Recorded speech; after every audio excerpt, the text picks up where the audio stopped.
Last episode में हमने देखा कि कैसे पैसों की कमी को पूरा करने के लिए जियान ने स्क्रिप्ट ऑफ एलेक्जेर बनाकर ऑक्शन में बेच दी, जिसके बाद उस ऑक्शन यानी बोली में उसी के पापा ने वो दवाई खरीद ली। अब इस एपिसोड में हमें दिखाते हैं कि जियान के पास पैसों की कमी पूरी हो गई है, लेकिन उसके पापा से उसके भाई यानी जियान के चाचा इतनी महंगी डील करने पर लड़ रहे थे। लेकिन जियान उन सबको उल्टा यह कहकर फटकार देता है कि वो अपने बेटे की लेवल बढ़ाने के लिए कुछ भी करेगा और ऐसा करने के लिए वो अपनी संपत्ति तक को बेच देगा। अब उनकी ये सब बातें जियान भी सुन लेता है, जिसके बाद वो अपने पापा से मिलता है तो इमोशनल होकर उन्हें गले लगाकर बहुत रोता है और कहता है कि मैं जल्दी से जल्दी अपने लेवल्स बढ़ाकर 3 साल बाद होने वाले मैच को जरूर जीतूंगा। अब जियान बहुत खुश होता है, जिसके बाद वो अपने बेटे को स्पिरिट ऑफ एलेक्जेर देता है। अब जियान आज रात को ही लेवल बढ़ाने का डिसाइड करता है, लेकिन उसका मास्टर उसे जल्दबाजी न करने की कहता है, क्योंकि जल्दबाजी से उसकी हेल्थ पर बुरा असर पड़ सकता था। वो फिर अपनी ट्रेनिंग पूरी जी जान से करने लगता है और वैक्यूम पाम और फायर ब्लोइंग टेक्निक की बहुत प्रैक्टिस करता है और इससे उसके मास्टर भी उसकी प्रोग्रेस को देखकर काफी इम्प्रेस होते हैं, क्योंकि वो उनकी आशा से भी ज्यादा आगे निकल रहा था, यानी बहुत ज्यादा अच्छा परफॉर्म कर रहा था। अब जियान का मन लेवल 7 पर पहुंचने का था, लेकिन मास्टर कहते हैं कि वहां तक पहुंचने में तुम्हें 1 साल का समय लगेगा। लेकिन जियान को 2 महीने के अंदर लेवल 7 तक पहुंचना था, क्योंकि 2 महीने बाद उसके शहर में कमिंग ऑफ एज सेरेमनी है, जिसके अंदर उसे अपनी कैपेबिलिटीज दिखानी है। वही हमें नायान को दिखाते हैं, जो अभी भी एक पर्वत पर बैठकर मेडिटेट कर रही थी और 3 साल बाद होने वाले मैच के बारे में सोच रही थी। वही फिर जियान को प्रैक्टिस करते हुए 1 महीना बीत जाता है, जिसके बाद उसकी बहन उससे सुबह सुबह बुलाने आती है। जिसके बाद वो दोनों उस टावर के पास जाते हैं जहाँ सब अपना लेवल चेक करते थे। पहले जी जूनियर अपना लेवल चेक करती है, जिसमें उसका लेवल 9 था, लेकिन जब जियान अपना लेवल चेक करने जाता है तो हमेशा की तरह सब उसका काफी मजाक उड़ाते हैं। लेकिन फिर जियान लेवल चेक करने जाता है, जिसके अंदर वो अपना लेवल 7 पाता है। असल में इस 1 महीने में उसने अपने मास्टर की मदद से नॉर्मल से काफी ज्यादा हार्ड ट्रेनिंग की थी और पानी को भी अपनी प्रोड्यूस की हुई फ्लेम से उड़ाने की ताकत प्राप्त कर ली थी, जिसकी वजह से उसका लेवल 7 पर पहुंच गया था।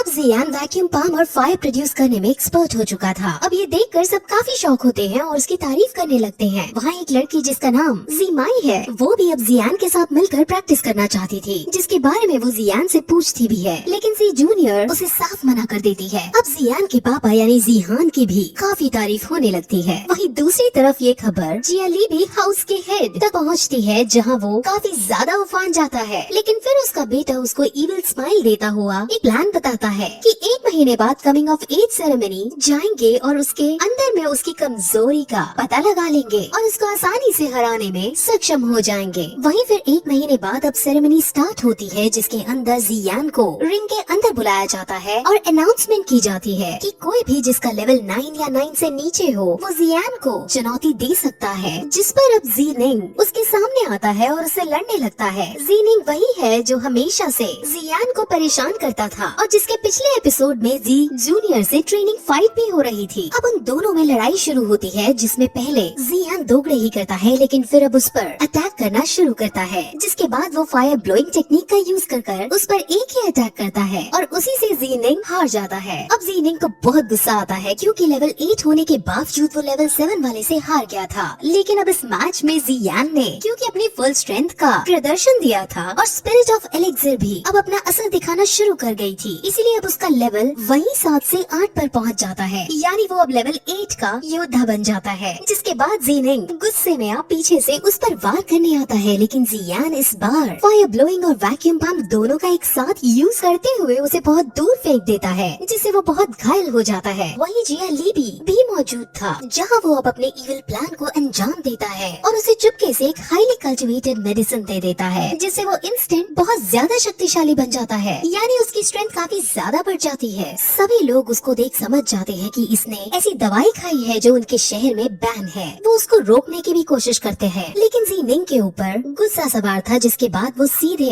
जियान को मारने उसके पीछे दौड़ता है। लेकिन जियान उससे नहीं डरता और वो काउंटर अटैक करता है, जिसमें वो जीनिंग की हड्डी पसली तोड़ देता है। अब मैच बैन किया जाता है, जहाँ जीनिंग का फादर उसके पास आकर उसका हाथ चेक करता है। उसका एक हाथ बुरी तरह से टूट गया था, जिस पर वो जियान को फटकारता है, उसे एक क्रूअल आदमी बताता है। लेकिन वहाँ जी क्लैन के और भी लोग अब आते हैं, जहाँ वो जीनिंग की ही गलती बताते हैं, क्योंकि जो मेडिसिन उसने खाई थी वो उनके शहर में बैन थी और अब उसको वो 3 महीने के लिए जेल में डाल देते हैं और जियान को विनर घोषित कर दिया जाता है। जीनिंग जीनान के चाचा का बेटा था, यानी उसका ही भतीजा था। वहाँ पर याफी भी मौजूद थी और वो भी जियान को देखकर काफी ज्यादा शॉक हो गई थी। वहीं सब अब अपने अपने क्लैन में लौट जाते हैं, जहाँ जियाली भी काफी ज्यादा आग बबूला हो रखा था, क्योंकि एक साल में लेवल 8 तक पहुँचने वाला इंसान उसने पहले कभी नहीं देखा था। असल में जियान की ताकत डे बाय डे बढ़ती जा रही थी, जिस वजह से जी क्लैन मजबूत हो रहा था और अगर ऐसा ही चलता रहा तो अगर उसकी शादी 3 साल बाद ना भी हो पाई तब भी जियान इतना शक्तिशाली होगा कि वो अकेले ही सभी क्लैंस पर डोमिनेट कर पाएगा। इसलिए उन सभी को जियान से डर लगने लगा था। लेकिन अब भी उसका बेटा फिर से उन्हें चिंता न करने की कहता है और उन्हें एक आदमी से मिलवाता है। उस आदमी का नाम लिू जी है और वो हालांकि बहुत अय्याश किस्म का आदमी है, लेकिन जियाली भी कि अगर कोई मदद कर सकता था तो वो ही आदमी था। जियाली भी उससे जी क्लैन को डिस्ट्रॉय करने में मदद मांगता है, जिस पर वो मान जाता है, लेकिन अपनी एक शर्त रखता है कि अगर वो उससे ऑक्शन हाउस की इंचार्ज या फाई को लाकर उसे देगा, यानी लिू जी को या फाई के साथ अय्याशी करने का मौका मिलेगा, तभी वो जियाली भी की मदद कर देगा।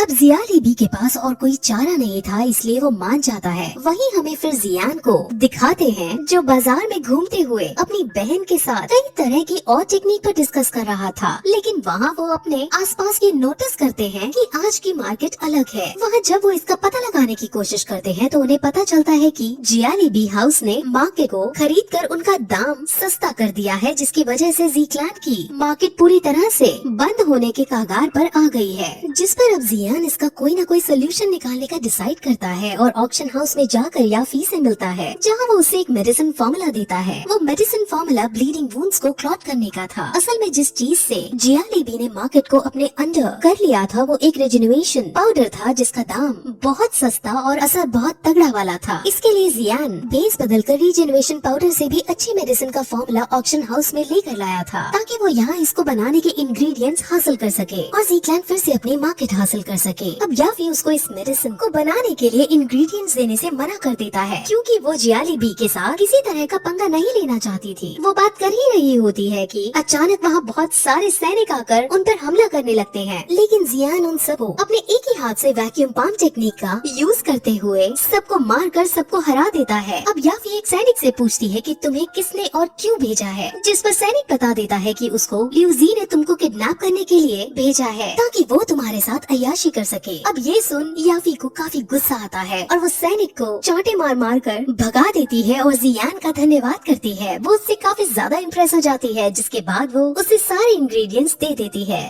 जिस पर अब जियान इन सभी को जी क्लैन को देने को कहता है। याफी पूछती भी है कि तुम्हारे जी क्लैन के साथ क्या संबंध है और तुम कौन हो, जिस पर अब जियान अपना मास्क हटाकर उसे अपना फेस दिखा देता है और उसको देखकर याफी बहुत ज्यादा खुश होती है, क्योंकि वो पहले से ही उसकी फाइटिंग स्किल्स से इम्प्रेस रहती थी। वहीं जियाली भी लीजी की इस हरकत पर बहुत गुस्सा होता है, क्योंकि उसे डर था कि अब उसका ऑक्शन हाउस में एंट्री बंद ना हो जाए। लेकिन उसका बेटा बताता है कि उसने हमारी एंट्री बंद नहीं की, लेकिन हमारे खरीदे जाने वाली चीजों के दाम 5 गुना ज्यादा बढ़ा दिए हैं। वहीं अब जी क्लैन के सभी बड़े लोग ऑक्शन हाउस में कुछ ऐसा सामान ढूंढने का प्लान बना रहे थे जिससे वो रिजेन्युएशन पाउडर को टक्कर दे सके, कि तभी वहाँ याफी उन सभी इंग्रेडिएंट्स को लेकर उनके महल के अंदर आती है, जहाँ वो उन्हें इन सभी इंग्रेडिएंट्स को देने की बात कहती है। जी क्लैन के पास में पैसे नहीं थे कि वो ये सब खरीद सके, लेकिन याफी उन्हें बताती है कि ये अब इन ओल्ड मास्टर का गिफ्ट है जो तुम्हें वो देना चाहते हैं। अब फिर उनके सामने ओल्ड मास्टर आते हैं, यानी जी यान भेस बदलकर वहाँ आता है और वैक्यूम पंप की मदद से वो उन इंग्रेडिएंट्स का यूज करके वही उन सभी के सामने मेडिसिन बनाने लगता है, जिसके बाद मेडिसिन तैयार हो जाती है और वो कहता है कि इस मेडिसिन से ब्लीडिंग वुंड बहुत जल्दी जल्दी क्लॉट होने लगेंगे और रिजेन्युएटिंग पाउडर इसके सामने कहीं खड़ा भी नहीं हो पाएगा। अब जी क्लैन इतने बड़े गिफ्ट को हासिल ऐसे ही नहीं कर सकते थे और वो मना भी करते हैं, लेकिन ओल्ड मास्टर कहता है कि ये सब मैं तुम्हारे बेटे जी यान की फाइटिंग स्किल्स को